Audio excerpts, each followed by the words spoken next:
Hello friends, स्वागत है आपका एक बार फिर हमारे study channel study with Nilesh में। तो जैसा कि हम लोगों ने पिछले वीडियो में इलेक्ट्रिक मोटर के बारे में पढ़ा था, तो उसी chapter magnetic effects of electric current chapter number 13 को हम लोग कंटिन्यू कर रहे थे और उसी में हम लोग आज देखेंगे इलेक्ट्रोमैग्नेटिक इंडक्शन के बारे में कि आखिरकार इलेक्ट्रोमैग्नेटिक इंडक्शन क्या होता है। इसको हम लोग कुछ एक्टिविटीज के थ्रू से भी समझेंगे।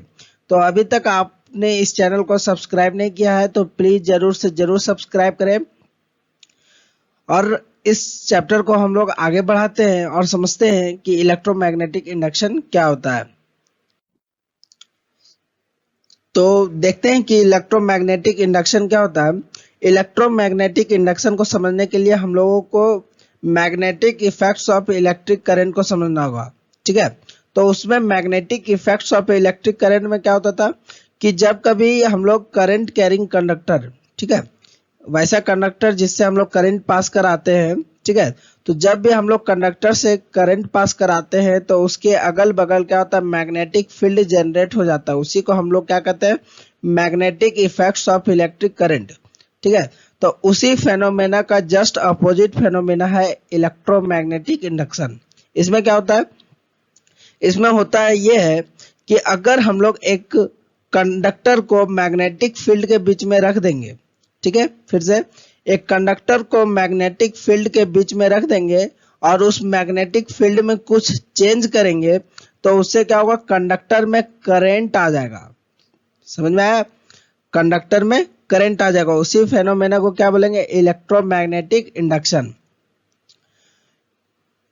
तो डेफिनेशन क्या देंगे, the phenomena of production of current due to change in magnetic field is called electromagnetic induction, ठीक है।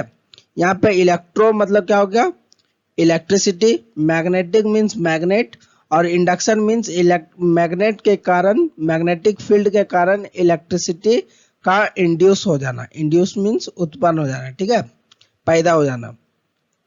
तो यहाँ पे ये समझ में आ गया। अब देखिए, जो करंट जो है, जो करंट कंडक्टर में प्रोड्यूस्ड हो जाएगा during change in magnetic field, जब मैग्नेटिक फील्ड चेंज करेंगे और कंडक्टर में करंट उत्पन्न हो जाएगा, उसी करंट को हम लोग बोलेंगे इंड्यूस्ड करंट, ठीक है। The current that is produced during the change in magnetic field, magnetic field में चेंज के दौरान जो करंट प्रोड्यूस होता है उसको हम लोग क्या बोलेंगे, इंड्यूस करंट, ठीक है। इसी तरह से हम लोग इंड्यूस्ड पोटेंशियल डिफरेंस भी बोल सकते हैं कि जो पोटेंशियल डिफरेंस, देखिए करंट का फ्लो करता है जब पोटेंशियल डिफरेंस हो, है ना, पोटेंशियल डिफरेंस होता है तब जाकर के करंट फ्लो करना स्टार्ट करता है, ठीक। तो इंड्यूस्ड पोटेंशियल डिफरेंस का डेफिनेशन यहाँ पे क्या होगा, तो बोलेंगे the potential difference that is produced during the change in magnetic field is called as induced potential difference, ठीक है। उसका भी डेफिनेशन इंड्यूस्ड करंट के जैसा ही हो जाएगा, करंट के जगह पे पोटेंशियल डिफरेंस कर देंगे, ठीक है। उसके बाद यहाँ पे समझिए कि इलेक्ट्रोमैग्नेटिक इंडक्शन में अगर हम लोग को किसी कंडक्टर में करंट को उत्पन्न करना, करंट को इंड्यूस करना है, तो उसके लिए हम लोग को मैग्नेटिक फील्ड चेंज करना होगा। और कोई भी मैग्नेटिक फील्ड जो होता है वो दो तरीके से चेंज होता है। कितना तरीका से, दो तरीका से। पहला तरीका जो है वो है by changing the position of magnets, magnets के पोजीशन को चेंज करके। अगर मैग्नेट्स का पोजीशन चेंज कर देंगे तो क्या होगा, मैग्नेटिक फील्ड में चेंज आएगा और मैग्नेटिक फील्ड में चेंज आएगा तो क्या होगा, उससे करंट इंड्यूस हो जाएगा। यहाँ पे आप देख सकते हैं एनिमेशन में, ये आपका सेटअप हो गया, मैग्नेट लगा हुआ, उसका पोल नॉर्थ पोल और साउथ पोल, कंडक्टर है जिसमें अभी करंट फ्लो नहीं कर रहा है, ठीक है। इसमें कोई भी तरह का बैटरी हम लोग नहीं जोड़े हुए हैं। तो होता क्या है कि जब हम लोग मैग्नेट का पोजीशन को चेंज करें, या तो दूर ले जाए फिर सटा दे, फिर दूर ले जाए फिर सटा दे, तो मैग्नेटिक फील्ड यहाँ पे क्या हो रहा है, चेंज हो रहा है। और मैग्नेटिक फील्ड चेंज हो रहा है जिसके कारण यहाँ पे आप देख रहे होंगे कि कंडक्टर के पास क्या जा रहा है, करंट इंड्यूस हो जा रहा है ना, करंट इंड्यूस हो जा रहा है, करंट पैदा हो जा रहा है, ठीक है। और दूसरा तरीका क्या हो गया, दूसरा तरीका हो गया कि कंडक्टर के पोजीशन को चेंज करके। कंडक्टर का पोजीशन कैसे चेंज होगा सर, तो मैग्नेट, दो मैग्नेट का जो पोल्स है, नॉर्थ पोल और साउथ पोल, उसके बीच में जो कंडक्टर रखा हुआ है उसको हम लोग रोटेट करके या फिर इधर उधर मूव करके हम लोग क्या कर सकते हैं, कंडक्टर के पोजीशन को चेंज कर सकता है और उससे क्या होगा, कंडक्टर में करंट आ जाएगा। ठीक है, इस तरह से देखिए, एनिमेशन से समझिए। ये आपका हो गया। अब जब हम लोग कंडक्टर को क्या कर रहे हैं, रोटेट करवा रहे हैं या हिला डुला रहे हैं मैग्नेटिक फील्ड के बीच में, तो उसमें क्या आ जा रहा है, करंट आ जा रहा है। ठीक है, तो इन दो तरीकों से इलेक्ट्रोमैग्नेटिक इंडक्शन होता है। क्लियर? मैग्नेटिक फील्ड इन दो तरीकों से हम लोग कर सकते हैं। आगे बढ़ते हैं। अब जो है हम लोग गैल्वेनोमीटर के बारे में समझेंगे कि गैल्वेनोमीटर क्या होता है। ठीक है, तो गैल्वेनोमीटर कुछ बेसिकली इस तरह से दिखता है, अलग अलग डिजाइन भी आप लोग को देखने को मिल सकता है इसका, गैल्वेनोमीटर का। इसमें होता क्या है कि आपका सबसे पहले ये जो नजर आ रहा है वो स्केल, ठीक है, स्केल होता है ये। उसके बाद एक पॉइंटर होता है, ये पॉइंटर हो गया आपका। ठीक है, उसके बाद यहाँ पे एक करंट कैरिंग कॉइल होता है, यहाँ पे करंट कैरिंग कॉइल होता है। ठीक है, और यहाँ पे मैग्नेट्स लगा हुआ होता है, एक नॉर्थ पोल और एक साउथ पोल का। ठीक है, और ये जो मैग्नेट्स होता है वो परमानेंट मैग्नेट होता है, यहीं पे फिक्स होता है। ठीक है, और यहाँ पे एक सॉफ्ट आयरन कोर होता है जिसके ऊपर एक कॉइल लपेटा हुआ रहता है। सॉफ्ट आयरन कोर होता है जिसके ऊपर कॉइल लपेटा हुआ रहता है स्प्रिंग के फॉर्म में। ठीक है, स्प्रिंग होता है वहां पे, कॉइल में स्प्रिंग होता है। और जब इसमें थोड़ा सा हम लोग करंट भी पास हो जाता है तो ये तुरंत क्या शो करता है, डिफ्लेक्शन को शो करता है। ठीक है, ये हो गया गैल्वेनोमीटर। अब गैल्वेनोमीटर का हम लोग डेफिनेशन देखते हैं, गैल्वेनोमीटर है क्या। तो गैल्वेनोमीटर का काम जो होता है वो इलेक्ट्रिक करंट के प्रेजेंस को डिटेक्ट करना होता है। इलेक्ट्रिक करंट किसी चीज से, किसी कंडक्टर से पास हो रहा है कि नहीं, कंडक्टर में करंट है कि नहीं, उसी को डिटेक्ट करते हैं। ठीक है, उसी इंस्ट्रूमेंट को हम लोग क्या बोलते हैं, गैल्वेनोमीटर। क्लियर है? इसका काम क्या है, तो इसका काम है करंट को डिटेक्ट करना, करंट के प्रेजेंस को डिटेक्ट करना। ठीक, और ये जो होता है वो करंट के डायरेक्शन को भी डिटेक्ट करता है। ठीक है, करंट के डायरेक्शन को भी डिटेक्ट करता है। ये जो होता है गैल्वेनोमीटर, वो स्मॉल अमाउंट ऑफ करंट को डिटेक्ट कर सकता है, only small amount of current को, मींस बहुत छोटा अमाउंट ऑफ करंट। अगर इससे हम लोग ज्यादा करंट पास करवा देंगे गैल्वेनोमीटर से, ठीक है, कोई स्पेसिफिक अमाउंट से, तो ये क्या हो सकता है, डैमेज भी हो सकता है, खराब भी हो सकता है। ठीक, अब जो एक्टिविटीज है उसको हम लोग समझने का कोशिश करेंगे कि एक्टिविटीज क्या होता है और उसमें हम लोग क्या करेंगे अभी। अब जो है वो हम लोग इलेक्ट्रोमैग्नेटिक इंडक्शन के कुछ एक्टिविटीज को देखेंगे। इसमें टोटल हम तीन एक्टिविटीज को देखेंगे। ठीक है, तो सबसे पहला नंबर एक्टिविटीज को देखते हैं इलेक्ट्रोमैग्नेटिक इंडक्शन का। इसमें क्या बोल रहा है कि आपको एक कॉइल लेना है जिसमें लार्ज नंबर ऑफ टर्न्स हो, मीन्स एक कॉइल वैसा लेना है जिसमें बहुत सारा टर्न्स लगा हो, है ना। Connect the ends of the coil to galvanometer. अभी गैल्वेनोमीटर के बारे में बताएं, तो जो हम लोग कॉइल लिए है, ठीक है, उसका एंड को हम लोग को किससे कनेक्ट कर देना, गैल्वेनोमीटर से। जैसे कि फिगर में दिखाया गया, यहाँ पे फिगर देखिए, ये आपका सॉफ्ट आयरन कोर हो गया, इसके ऊपर क्या लपेटा हुआ है, कॉइल लपेटा हुआ, बहुत सारा नंबर ऑफ टर्न्स है, बहुत सारा नंबर ऑफ टर्न्स है। इसको वायर के थ्रू से हम लोग क्या कर दिए, गैल्वेनोमीटर से जोड़ दिए हैं। ठीक है, अब क्या करना है, एक स्ट्रॉन्ग मैग्नेट लेना है, जैसा कि फिगर में दिखाया गया। देखिए ये स्ट्रॉन्ग मैग्नेट आ गया, यहाँ पे नॉर्थ पोल, यहाँ पे साउथ पोल, इस तरह से आपको ले लेना। अब क्या करना, इस एक्टिविटी में, एक्टिविटी नंबर 1 में आपको क्या करना है कि आपको मैग्नेट को टुवार्ड्स और away from the coil move करवाना है।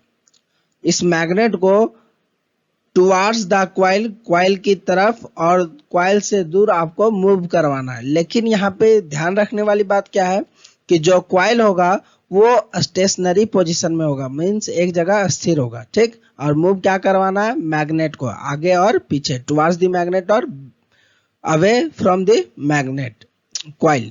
ठीक है, टुवार्ड्स द कॉइल और away from the coil. Clear है? अब देखिए यहाँ पे मैग्नेट हम लोग ले लिए थे, उसमें दो कंडीशन बताए थे, एक टुवार्ड्स द कॉइल और एक far away from the coil. ठीक है, तो हम लोग टुवार्ड्स द कॉइल वाला देख लेते हैं। यहाँ पे आपका मैग्नेट हो, ये कॉइल हो गया आपका। ठीक है। इसमें गैल्वेनोमीटर लगा हुआ है, एक मैग्नेट हो गया जिसको हम लोग टुवर्ड्स द कॉइल मूव करवाते हैं। तो टुवर्ड्स द कॉइल अगर मूव करवाते हैं तो यहाँ पे आपको नजर आ रहा होगा कि हम लोग का जो पॉइंटर है वो क्या हो रहा है, डिफ्लेक्शन शो कर रहा है। क्या शो कर रहा है, डिफ्लेक्शन, है ना। इसके हिलने डुलने को, जो पॉइंटर होता है गैल्वेनोमीटर का, जो हिलता डुलता है उसको बोलते हैं डिफ्लेक्शन। ठीक, तो यहाँ पे जैसे ही हम लोग मैग्नेट को टुवर्ड्स दी कॉइल लेके जा रहे हैं तो ये जो पॉइंटर है वो हम लोग का रोटेट कर रहा है, डिफ्लेक्शन को शो कर रहा है इन वन डायरेक्शन, एक डायरेक्शन में। ठीक है। और जैसे ही हम लोग अब अवे फ्रॉम द कॉइल जाए, यहाँ पे away from the coil, coil से जैसे ही मैग्नेट दूर जा रहा है वैसे ही हम लोग का यहाँ पे जो पॉइंटर है वो डिफ्लेक्शन शो कर रहा है। लेकिन यहाँ पे आप ध्यान दीजिए कि वहां पहले इस तरह से एंटी क्लॉकवाइज रोटेट कर रहा था और यहाँ पे किस तरह से कर रहा है, क्लॉकवाइज में डिफ्लेक्ट कर रहा है। ठीक है, मींस डायरेक्शन यहाँ पे क्या हो गया, चेंज हो गया। टुवर्ड्स द कॉइल किए तो वन डायरेक्शन में और अवे फ्रॉम कॉइल किए तो अपोजिट डायरेक्शन में शो कर रहा है। ठीक,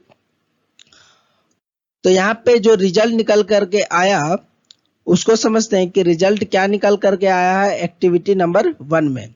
ठीक, तो एक्टिविटी नंबर 1 में सबसे पहले जो रिजल्ट आया वो ये है कि जब हम लोग मैग्नेट को टुवर्ड्स द कॉइल मूव करवाते हैं, जब मैग्नेट को टुवर्ड्स द कॉइल मूव करवाते हैं तो गैल्वेनोमीटर जो होता है वो एक डायरेक्शन में डिफ्लेक्शन को शो करता है।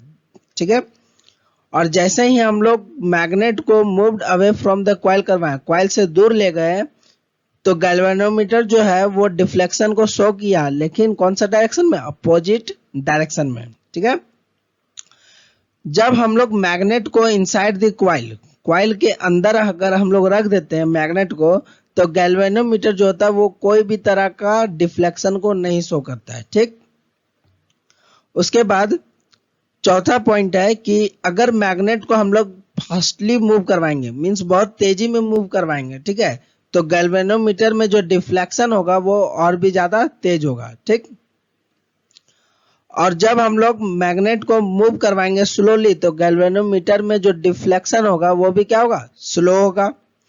उसके बाद जब पोलैरिटी ऑफ मैग्नेट को हम लोग चेंज कर दें, मतलब जिधर पहले नॉर्थ था उधर साउथ कर दें और पहले जिधर साउथ था उधर नॉर्थ कर दें, तो उससे भी क्या होगा कि गैल्वेनोमीटर का जो पॉइंटर है उसका जो डिफ्लेक्शन है उसका डायरेक्शन भी क्या हो जाएगा, चेंज हो जाएगा। ठीक, तो यहां से क्या कि मैग्नेट का पोलैरिटी चेंज कर दें तो डिफ्लेक्शन का जो डायरेक्शन है वो भी चेंज हो जाएगा। ठीक है, आगे बढ़ते हैं। अब हम लोग इलेक्ट्रोमैग्नेटिक इंडक्शन के एक्टिविटी नंबर 2 को देखेंगे और इसको समझेंगे। ठीक है, तो इसमें क्या हो रहा है कि सबसे पहले वही फिर लेना, हम लोगों को क्या लेना है, तो एक कॉइल लेना है जिसमें लार्ज नंबर ऑफ टर्न्स लगा हो और उसका जो कॉइल का एंड है उसको गैल्वेनोमीटर से जोड़ देना है, जैसा कि फिगर में आप देख रहे हैं यहाँ पे। उसके बाद आपको एक स्ट्रॉन्ग मैग्नेट लेना है, जैसा कि फिगर में आप देख रहे हैं।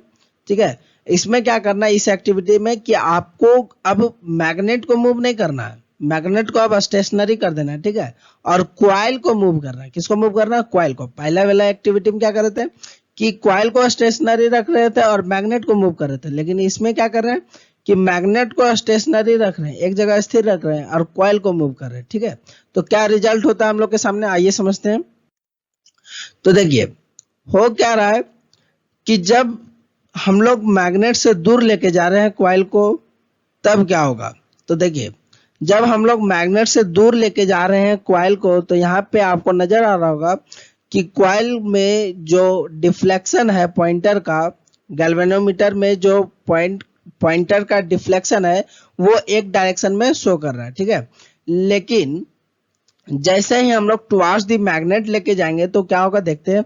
तो टुवर्ड्स द मैग्नेट जब लेके गए तो वहां पे क्या हुआ कि पॉइंटर जो है गैल्वेनोमीटर का वो डिफ्लेक्शन तो शो किया, लेकिन पहले की अपेक्षा में उल्टा। ठीक है, पहले जो था वो इस साइड कर रहा था, इस साइड कर रहा था, लेकिन अभी जब हम लोग टुवर्ड्स द मैग्नेट लेके जा रहे हैं तो वो इस साइड कर रहा है। ठीक है, समझ में आ रहा है, मींस डायरेक्शन ऑफ गैल्वेनोमीटर का जो पॉइंटर है उसका चेंज हो गया।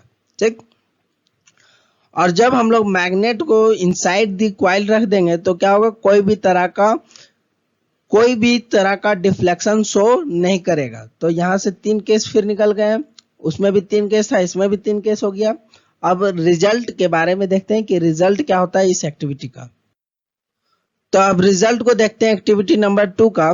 इसमें फर्स्ट पॉइंट क्या है कि जब हम लोग मैग्नेट को कॉइल को मैग्नेट की ओर मूव करते हैं तो गैल्वेनोमीटर जो होता है वो डिफ्लेक्शन शो करता है एक डायरेक्शन में गैल्वेनोमीटर अपना डिफ्लेक्शन शो करता है। और जब हम लोग कॉइल को मैग्नेट से दूर लेके जाते हैं तो गैल्वेनोमीटर जो होता है वो डिफ्लेक्शन तो शो करता है लेकिन अपोजिट डायरेक्शन में। जब कॉइल को हम लोग इनसाइड द मैग्नेट रख देते हैं, अब इनसाइड द मैग्नेट कैसे रखेंगे, तो मैग्नेट यहाँ है तो जो कॉइल होता है, ठीक है, सॉफ्ट आयरन कोर उसमें होलो होता है, तो उसमें हम लोग मैग्नेट को डाल देंगे तो गैल्वेनोमीटर जो होगा वो कोई भी तरह का डिफ्लेक्शन शो नहीं करेगा, ठीक है। When coil is moved fastly, जब कॉइल को बहुत फास्टली मूव कराया जाएगा तो गैल्वेनोमीटर जो होगा उसका डिफ्लेक्शन ज्यादा होगा। जब स्लो मूव करवाया जाएगा कॉइल को तो गैल्वेनोमीटर का डिफ्लेक्शन जो होगा वो स्लो होगा। जब पोलैरिटी ऑफ मैग्नेट हम लोग चेंज कर देंगे तब क्या होगा कि जो डायरेक्शन है डिफ्लेक्शन ऑफ गैल्वेनोमीटर का वो भी चेंज हो जाएगा, ठीक है। उसके बाद देखते हैं एक्टिविटी नंबर 3 को। तो अब हम लोग एक्टिविटी नंबर 3 को देखेंगे और उसको समझेंगे, ठीक है। तो आपको करना क्या है कि आपको कुछ इस तरह का सेटअप लेना है। इसमें है क्या कि एक कॉमन सॉफ्ट आयरन कोर लिया गया है, इसके ऊपर एक कॉइल लपेटा गया है इस तरह से जिसमें बहुत सारा नंबर ऑफ टर्न्स है, और दूसरा जो कॉइल है वो सेकेंडरी कॉइल है, ठीक है, उसमें भी कम नंबर ऑफ टर्न्स है। यहाँ पे आप देख रहे होंगे कि इस कॉइल में ज्यादा नंबर ऑफ टर्न्स है और इस कॉइल में जो है वो कम नंबर ऑफ टर्न्स है। मींस कॉपर वायर जो लपेटा गया वो कम बार लपेटा गया और इसमें ज्यादा बार लपेटा गया, ठीक है। उससे फिर जो ज्यादा बार लपेटा गया है जो पहले है उसको हम लोग प्राइमरी कॉइल बोलेंगे, इसको हम लोग C1 भी बोल सकते हैं, कॉइल 1 भी बोल सकते हैं, ठीक है। और ये जो कॉइल नंबर 2 है इसको हम लोग सेकेंडरी कॉइल भी बोलेंगे, ठीक है।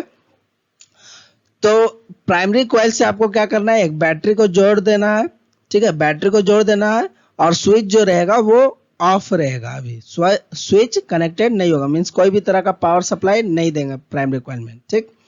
और यहाँ पे हम लोग क्या करेंगे, सेकेंडरी कॉइल में एक गैल्वेनोमीटर कनेक्ट कर देंगे, ठीक है।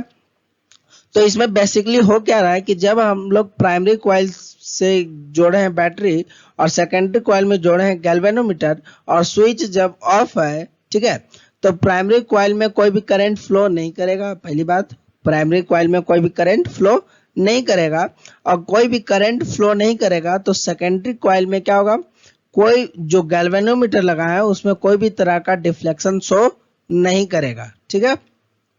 ये केस 1 हो गया। अब केस 2 में समझते हैं। केस 2 में देखिए, जब हम लोग स्विच को ऑन कर देंगे, यहाँ पे स्विच ऑफ था तो अभी स्विच ऑन कर देंगे प्राइमरी कॉइल में, तो करंट एक तरह का इंड्यूस होगा, मींस करंट फ्लो करना स्टार्ट करेगा, और करंट जब फ्लो करेगा तो गैल्वेनोमीटर जो होगा सेकेंडरी कॉइल का उसमें डिफ्लेक्शन शो करेगा। देखिए यहाँ पे प्राइमरी कॉइल में बैटरी है, बैटरी कनेक्टेड, स्विच ऑन है और फिर सेकेंडरी कॉइल में गैल्वेनोमीटर कनेक्टेड है।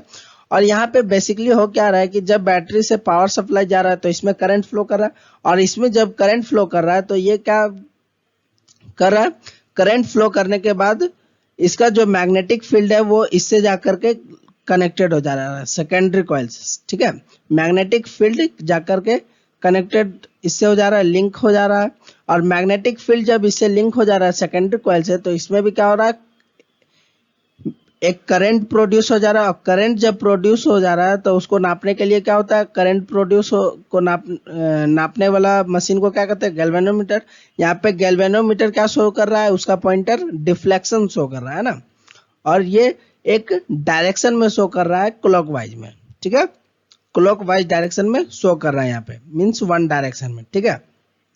लेकिन होगा क्या, जब हम लोग फिर से एक बार स्विच ऑफ कर देंगे तो जब स्विच हम लोग ऑफ कर दिए केस नंबर 3 में, तो हुआ क्या कि प्राइमरी कॉइल में कोई जो करंट इंड्यूस हुआ है, ठीक है, प्राइमरी कॉइल में करंट इंड्यूस्ड होगा और सेकेंडरी कॉइल से लिंकअप हो जाएगा, और गैल्वेनोमीटर जो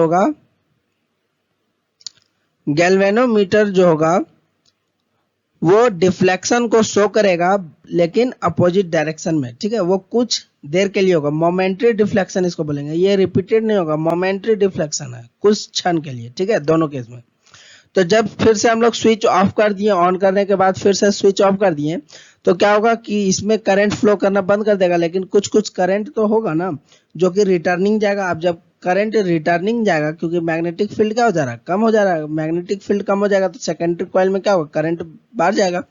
तो यहाँ पे मैग्नेटिक फील्ड में चेंज होने के कारण यहाँ पे गैल्वेनोमीटर में करंट फ्लो करने लगेगा थोड़ा सा, और करंट फ्लो करेगा तो वो थोड़ा मोमेंट्री डिफ्लेक्शन को शो करेगा, लेकिन कौन सा डायरेक्शन में, अपोजिट डायरेक्शन में, ठीक है। पहले इस डायरेक्शन में था, अभी इस डायरेक्शन में। क्लियर है, समझ में आ रहा है? तो उम्मीद है कि आपको ये वीडियो अच्छा लगा होगा। इसका थोड़ा जो रिजल्ट बचा हुआ है उसको देख लेते हैं। तो रिजल्ट की बात करें, एक्टिविटी नंबर 3 रिजल्ट में, तो उसमें हम लोग क्या क्या देखें। तो सबसे पहला चीज जो देखें कि जब स्विच ऑफ होगा प्राइमरी कॉइल में, तो गैल्वेनोमीटर जो होगा, ठीक है, जो कि सेकेंडरी कॉइल में लगा हुआ है, उसमें कोई भी तरह का डिफ्लेक्शन शो नहीं करेगा, ठीक, पहला बात। दूसरा बात कि जब स्विच को ऑन कर देंगे प्राइमरी कॉइल में, तो गैल्वेनोमीटर जो होगा सेकेंडरी कॉइल का, ठीक, वो क्या करेगा, डिफ्लेक्शन शो करने लगेगा, और एक डायरेक्शन में, ठीक है, वन डायरेक्शन में, ठीक, कोई एक डायरेक्शन में डिफ्लेक्शन को शो करने लगेगा। मोमेंटरी डिफ्लेक्शन कुछ क्षण के लिए, ठीक है, वो रिपीटेड नहीं होगा। और जब स्विच को हम लोग फिर से ऑन करने के बाद ऑफ कर देंगे प्राइमरी कॉइल का, तो क्या होगा, गैल्वेनोमीटर में फिर से मोमेंटरी डिफ्लेक्शन होगा, ठीक, लेकिन इस बार जो होगा वो अपोजिट डायरेक्शन में होगा, ठीक, अपोजिट डायरेक्शन में होगा। उम्मीद है आपको ये वीडियो अच्छा लगा होगा, और आपको अगर ये वीडियो अच्छा लगता है तो लाइक करें, कमेंट करें और शेयर करें। Thank you, have a nice day for watching this video. मिलते हैं नेक्स्ट वीडियो में। लास्ट टॉपिक हम लोग का बचा हुआ है फ्लेमिंग राइट हैंड रूल, क्योंकि इस बार क्या हुआ है, सिलेबस रिड्यूस हुआ है, ठीक है। तो मिलते हैं नेक्स्ट वीडियो में।